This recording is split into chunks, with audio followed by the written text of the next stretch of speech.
Durante la noche, los rusos nos estuvieron aterrorizando con drones y misiles que lanzaban de forma masiva y en oleadas. Uno de los principales objetivos del enemigo volvieron a ser Kiev y la región.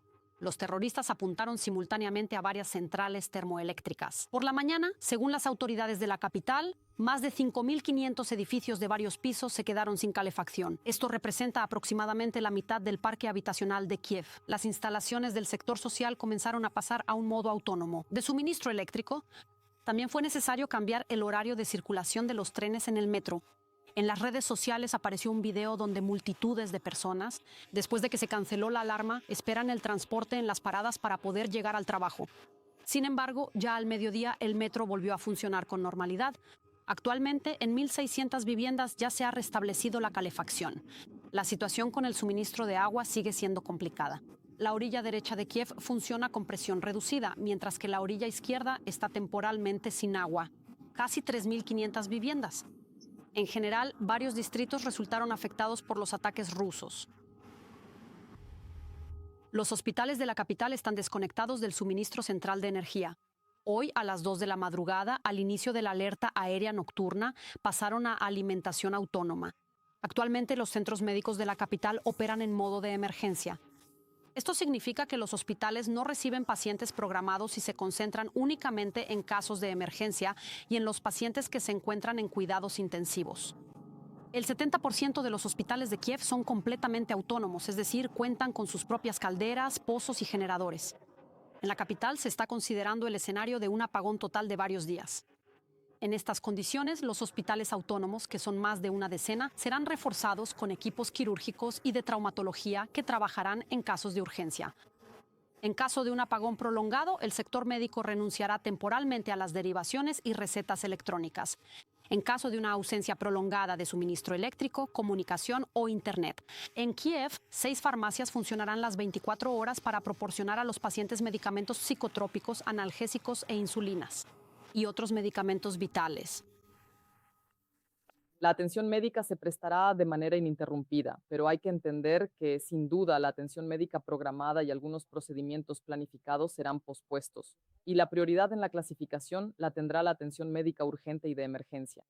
En caso de ingresos masivos, es decir, todos los recursos y reservas de los hospitales estarán completamente concentrados en la atención médica de emergencia. Los radiadores se han agrietado y hay hielo en las ventanas por dentro. Los residentes ya se han olvidado del agua caliente. Así viven las personas en uno de los edificios en la orilla izquierda del Dnieper, en la capital. Aunque no es viejo, tiene poco más de 20 años.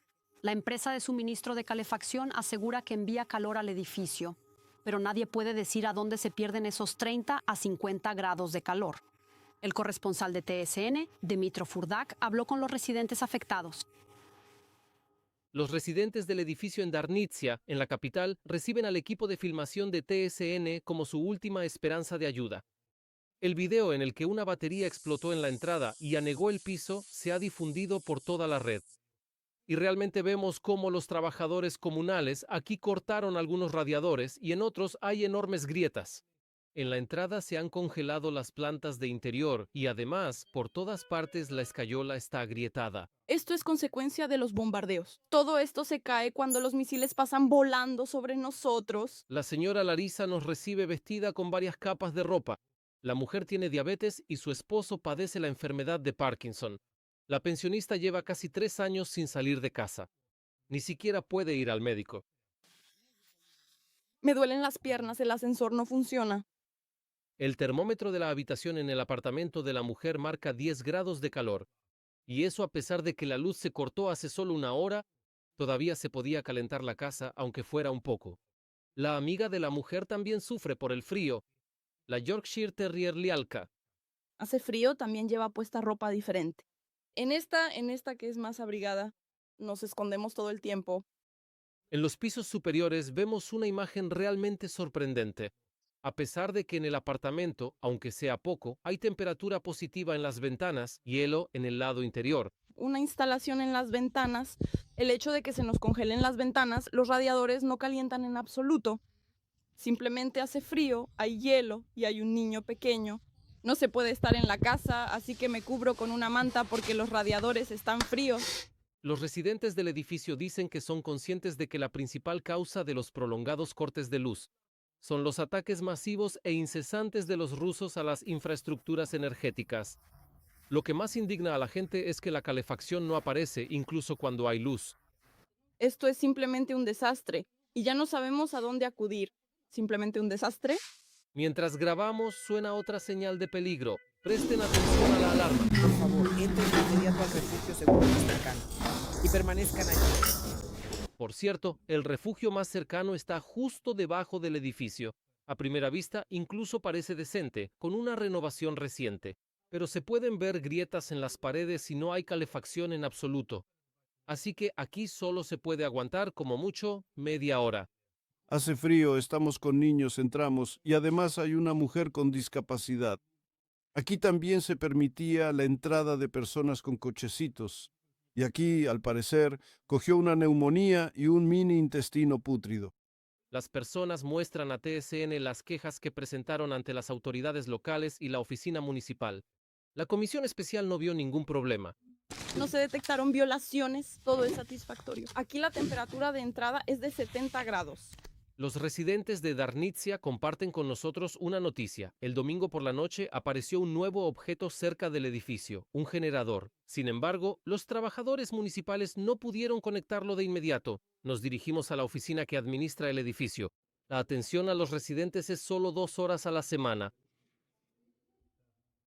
Allí, claramente, no somos bienvenidos. Sin embargo, el director de la institución hace una promesa. La empresa trajo el generador. Hoy lo vamos a conectar. Ayer no fue posible. Pondremos en marcha la calefacción. Solo está destinado para la calefacción. El lunes por la tarde comenzaron los trabajos cerca del generador. Pero después de otro ataque a la infraestructura energética en la noche del lunes al martes, los vecinos dicen que la calefacción desapareció incluso en aquellos apartamentos donde al menos funcionaba mínimamente. Dmitro Frodak, Oleksandr Lefanov y SN1+1.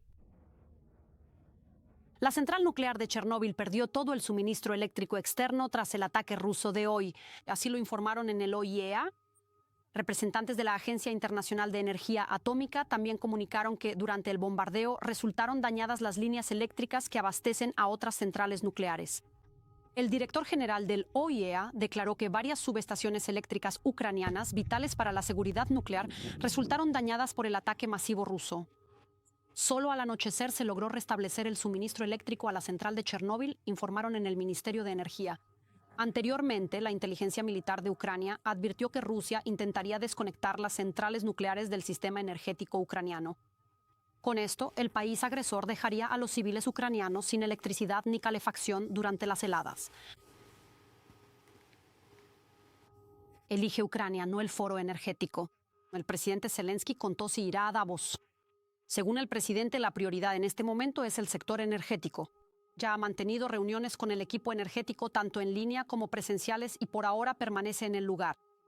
Sin embargo, Volodymyr Zelensky señaló que todo puede cambiar en cualquier momento. Si los documentos sobre las garantías de seguridad y la reconstrucción de nuestro país están listos, el viaje se realizará. Anteriormente, el medio Político informó que las negociaciones entre Volodymyr Zelensky y Donald Trump aún no han sido programadas. La Casa Blanca expresa su falta de interés en organizar la reunión. En cambio, el presidente de Ucrania considera que una reunión personal con su homólogo estadounidense sería útil. Los expertos consideran que el miércoles es un día clave para las negociaciones sobre nuestro país, ya que precisamente mañana tendrá lugar la reunión de Trump con los representantes de la coalición de los decididos, quienes, según se espera, pedirán al presidente de Estados Unidos que apruebe garantías de seguridad para la Ucrania de posguerra.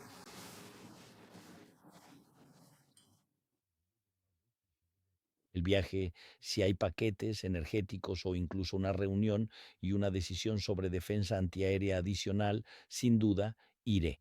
Pero por ahora tengo un desafío en Ucrania. Ya veremos. Por ahora estoy aquí. Un ataque masivo contra el sector energético de Ucrania es una señal, una alarma para los líderes mundiales. Me dirigí a los políticos y empresarios que actualmente se han reunido en Davos, Suiza, para el Foro Económico Mundial. El ministro señaló que tras el ataque ruso, solo en Kiev miles de viviendas quedaron sin calefacción en medio del frío. Rusia también dañó la infraestructura energética en Vinnytsia, Dnipro, Odessa, Zaporilla, Poltava, Sumy y otras regiones. La presión de las sanciones sobre Rusia y el apoyo al pueblo ucraniano mediante sistemas de defensa antiaérea, interceptores y equipos energéticos es urgente, resumió el ministro de Asuntos Exteriores. Mientras tanto, 4 generadores eléctricos de emergencia de potencia media serán entregados próximamente por Suiza. Y Moldavia entregó recientemente 14 generadores para la región de Sumy. En el contexto del terror energético ruso, Andriy Seviga resumió la ayuda recibida. Italia comenzó en enero la entrega de calderas industriales para los sistemas de calefacción y Bélgica entregó 22 calderas móviles. Además, se entregaron 3 generadores para Kiev, Odessa y Fastiv con una capacidad de 240 kilovatios. La ayuda también llega desde Chequia, Rumanía, Croacia, Bulgaria, Georgia, Lituania y Polonia. Y algunos estados socios, en particular Noruega, Alemania, Austria y el Reino Unido, en enero centraron su apoyo en la adquisición de equipos, maquinaria y recursos para estabilizar el funcionamiento del sistema energético. Y además les ayudó a sobrellevar el frío. ¿Cómo se las arreglan en los edificios altos? ¿Utilizan los puntos de invulnerabilidad? Escriban en los comentarios de esta transmisión en YouTube. Y por supuesto denle like y suscríbanse al canal. Mientras tanto, yo continúo con la emisión.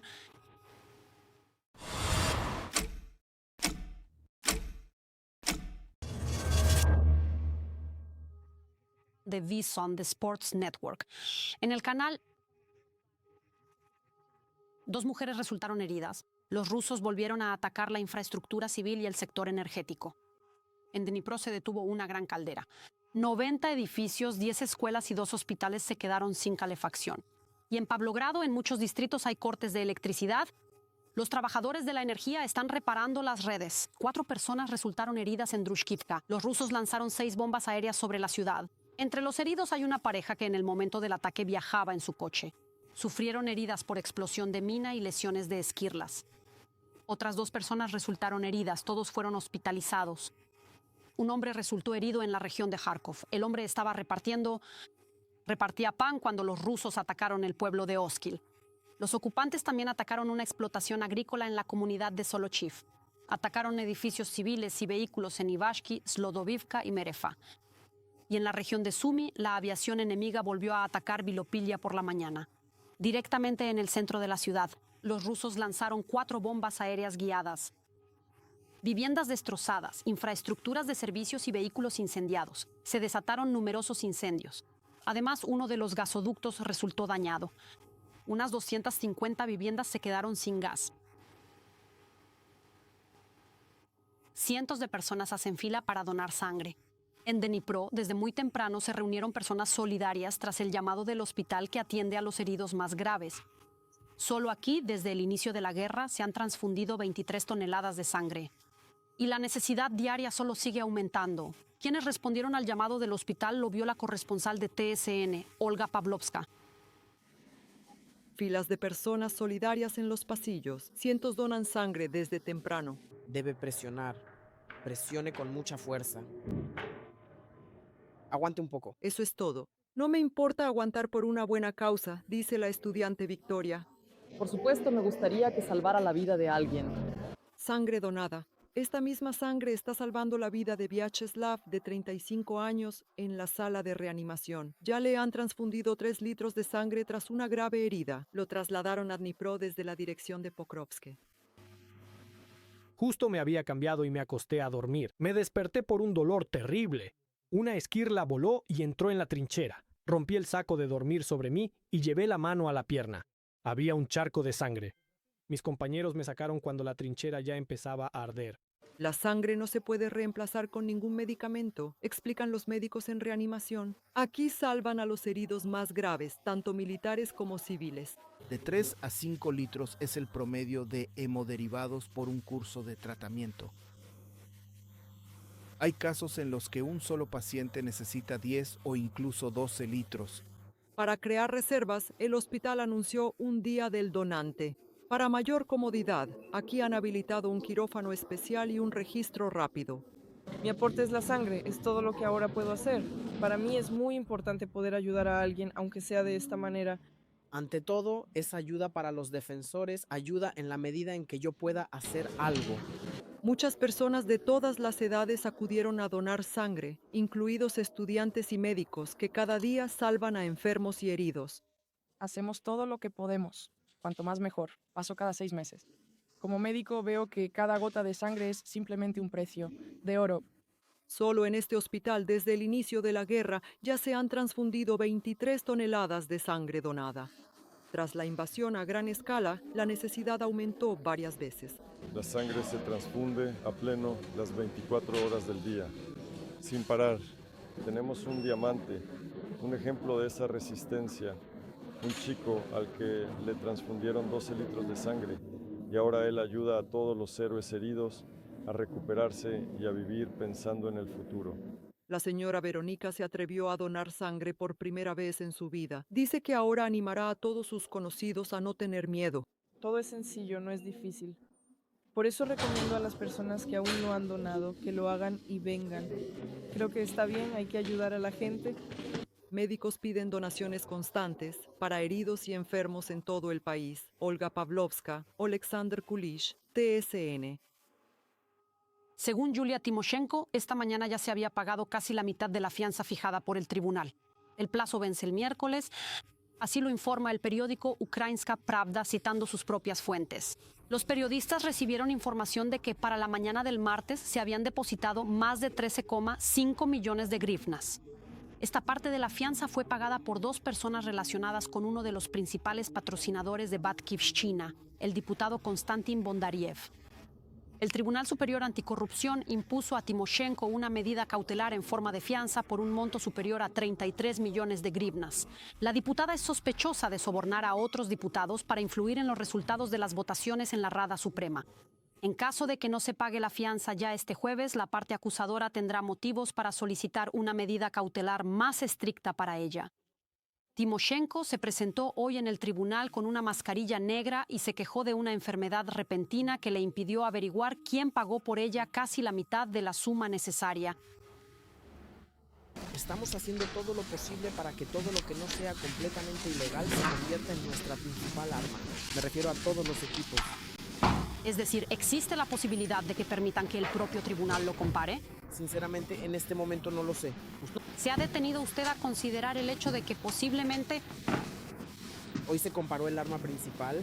Sinceramente, hoy se hizo el arma principal. Simplemente ayer me enfermé muy gravemente. Ayer tuve fiebre de más de 40 grados.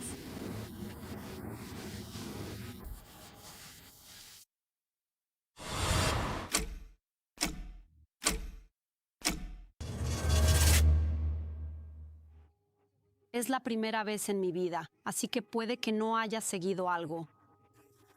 Trump, tras lograr la suspensión de algunos conflictos, al mismo tiempo amenaza con iniciar otros nuevos él mismo. Él no terminó la guerra en Ucrania. ¿Pero por qué lo respetan los estadounidenses? La corresponsal de TSN en Estados Unidos, Olga Koshelenko, comparó las promesas con las que Trump llegó a la Casa Blanca y lo que realmente se ha hecho. Hace un año, al igual que hoy, hacía un frío extremo en Washington. Por eso, la investidura de Donald Trump se trasladó de la calle al interior del Capitolio. Y esto, quizás, es lo único que une al 20 de enero de entonces y de ahora. En lo demás, Estados Unidos se ha convertido en un país nuevo. En su discurso inaugural, Trump proclamó una nueva era dorada para América. El oro brilló primero en el despacho oval. Molduras y estatuillas de metal precioso cubrieron las paredes y la chimenea del espacio de trabajo del presidente. Pero el bienestar de los estadounidenses comunes intentaron mejorarlo a costa de los aranceles comerciales. Se impuso un recargo adicional por el derecho a comerciar con Estados Unidos a casi todos los socios comerciales. Los porcentajes para cada país, el presidente los ajustaba manualmente en repetidas ocasiones, como instrumento de presión en las negociaciones. La lógica aquí no es solo económica, sino también política. Por ejemplo, los nuevos aranceles. Trump los impuso recientemente a los socios europeos que se resisten a su plan de tomar el control de Groenlandia como castigo por la desobediencia. Nuestro éxito se medirá por las guerras en las que no participemos, declaró Trump a principios de 2025. Un año después, en su haber, está el apoyo a Israel en la guerra contra Gaza, el bombardeo de instalaciones nucleares de Irán, el secuestro del dictador venezolano Maduro y los abiertos intentos de apropiarse de la isla de Groenlandia, que pertenece a Dinamarca. Trump logró conseguir el cese de las hostilidades en Gaza y el regreso de todos los rehenes israelíes. Pero la administración estadounidense solo interviene en aquellos conflictos en los que ve la posibilidad de un éxito rápido. Al pueblo de Irán, que protestaba contra el régimen autoritario de los ayatolás en manifestaciones callejeras, Trump al principio prometió personalmente, diciendo: resistan, la ayuda estadounidense está cerca. E incluso hizo un llamado al cambio de poder, algo que ningún presidente estadounidense anterior se había permitido. Pero luego de repente cambió de opinión. La protesta de los iraníes fue ahogada en sangre. A Trump ya ni siquiera le recuerdan su promesa de establecer la paz en Ucrania en 24 horas. Él mismo ahora repite regularmente: ¿quién podría haber pensado que la guerra rusa contra Ucrania resultaría ser tan ilegal? La tarea más difícil. De hecho, aparte de él, nadie la consideraba fácil. Nadie consideraba este asunto sencillo.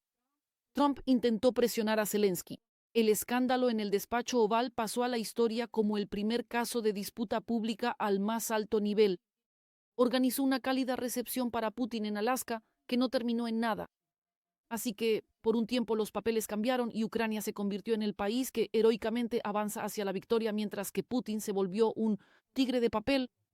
Organizó una cumbre con la participación de líderes europeos, tras la cual anunció que la guerra debía congelarse a lo largo de la línea de contacto.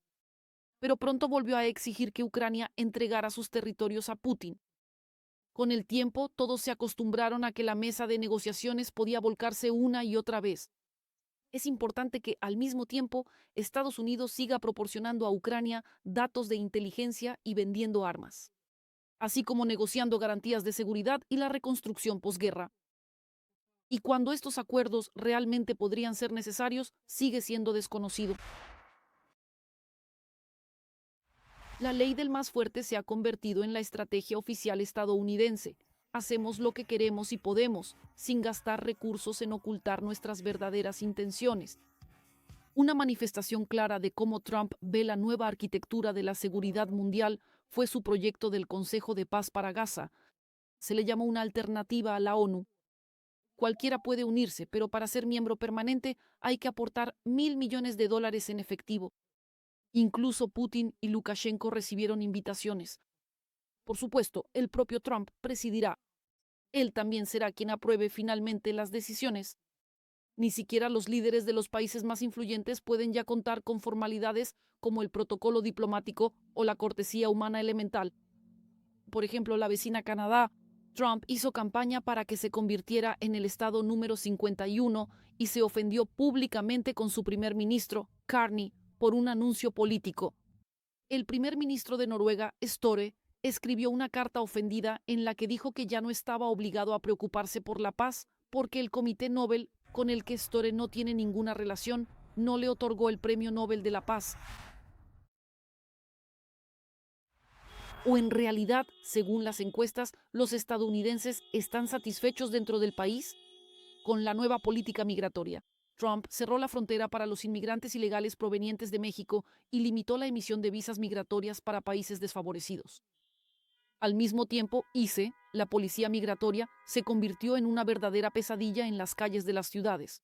Miles de personas que ya incluso habían obtenido la ciudadanía o estaban en camino de conseguirla son arrestadas y enviadas a cárceles migratorias.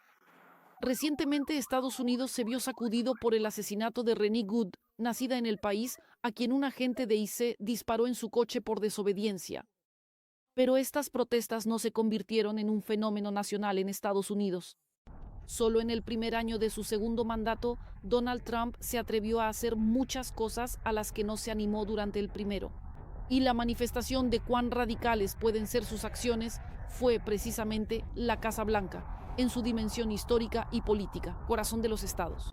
El actual presidente de la nación dio la orden formal para la destrucción total y absoluta del ala este del edificio, con el fin de construir allí un gran salón de baile. Y la reconstrucción sigue avanzando actualmente.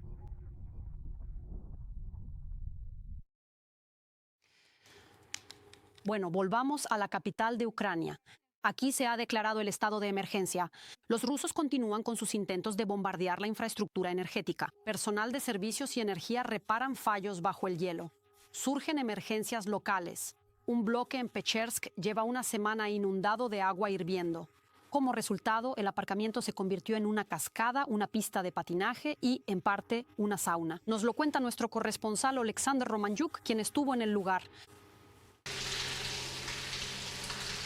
El agua cae del techo y un coche japonés está pegado al suelo del parking con la rueda y el parachoques congelados. Como pueden ver, todo está inundado aquí, y más adelante están los ascensores que la gente solía usar para subir, pero lamentablemente ahora no pueden hacerlo porque se han congelado. La excursión al ascensor resulta ser toda una experiencia extrema. ¿Ven? Casi me caigo. A veces pasa. Ya llevan una semana sin funcionar porque podrían causar un cortocircuito. Sí, escucharon bien. Este charco en el aparcamiento del edificio en el Boulevard Lesia Ukrainka lleva ya una semana. Y no se limita solo al piso -4. Este es el piso menos afectado. Pero esto no existía en absoluto cuando empezamos a llamar y pedir que todo se detuviera. Bajamos aún más allá de la charca para ver una verdadera pista de hielo. Allí hay hielo. Cuidado, con cuidado. Toda la entrada hasta el piso -6 del estacionamiento está cubierta de hielo. El paso de vehículos está prohibido desde hace tiempo. No dejan pasar coches y caminar por aquí tampoco es tarea fácil. El hielo se acumula en las escaleras. Para Golenka no importa quién hable. Hasta la cámara se sorprende de lo que ve. TSN pierde el enfoque. Pero el piso helado del estacionamiento no es lo más impresionante. En este cuadro suspiran los vecinos. Porque los pisos superiores, mientras la capital está parcialmente sin calefacción ni agua caliente, llevan 7 días siendo inundados con agua hirviendo. Bueno, ya vieron qué extremos hay abajo. Hielo y aquí agua caliente. Y ahora vamos a subir más arriba, ahí está aún peor. Muéstrenos cómo se ve todo esto desde afuera. A través del vapor caliente, los residentes nos llevan al lugar desde donde, desde el 13 de enero, el estacionamiento empezó a inundarse con agua hirviendo. No nos arriesgamos a entrar en la piscina caliente, pero el ruido del agua habla perfectamente de la fuerza del caudal. ¿Lo entienden ustedes mismos? ¿Un estanque de agua? Es solo vapor, vapor, vapor, vapor, y arriba hay un bosque. Es una paradoja, sin embargo, los vecinos explican que el agua no proviene de su edificio. Ellos, como la mayoría de los habitantes de Kiev, no tienen agua caliente y la calefacción se da en horarios específicos. Se supone que el agua hirviendo proviene de los desagües pluviales, a donde llegó tras la rotura de una tubería de calefacción. La tubería rota está en algún lugar en medio del bulevar y todo fluye hacia aquí. Apenas ocurrió este accidente, los residentes del edificio empezaron a llamar a los servicios comunales, pero cada uno dice lo suyo y ninguno lo reconoce. En Kyiv Teploenergo respondieron que ellos no tienen ninguna rotura. En Kyiv Vodokanal aseguran el agua tampoco es de ellos, pero el agua hirviendo seguía fluyendo. Tenemos miedo de que nosotros y el edificio vecino, que probablemente está en la misma tubería que nosotros, nos hundamos bajo tierra. El agua hirviendo dejó de filtrarse solo anoche, porque cerca del edificio los servicios comunales finalmente empezaron a reparar el daño. Del portador de calor. En Kyiv Teploenergo y el Servicio Nacional confirmaron que fue causado por los bombardeos, lo que provocó una carga adicional en las tuberías. Prometen terminar los trabajos rápidamente, pero al mismo tiempo no reconocen las acusaciones de los residentes. Aseguran que, por ahora, no pueden confirmar que el edificio se haya inundado precisamente con agua de esa tubería. Dicen que para eso se necesita tiempo y exámenes adicionales. Los residentes, por su parte, instan a la ciudad a que finalmente reaccione y ayude a eliminar las consecuencias. Nosotros no podemos ni secar ni hacer nada porque solo tenemos luz unas pocas horas y solo por la noche. Ni siquiera por nuestros propios medios podemos hacer nada. Dicen que en 4 años de guerra han aprendido a lidiar con los problemas que crea Rusia, pero definitivamente no van a tolerar la negligencia que han causado los suyos.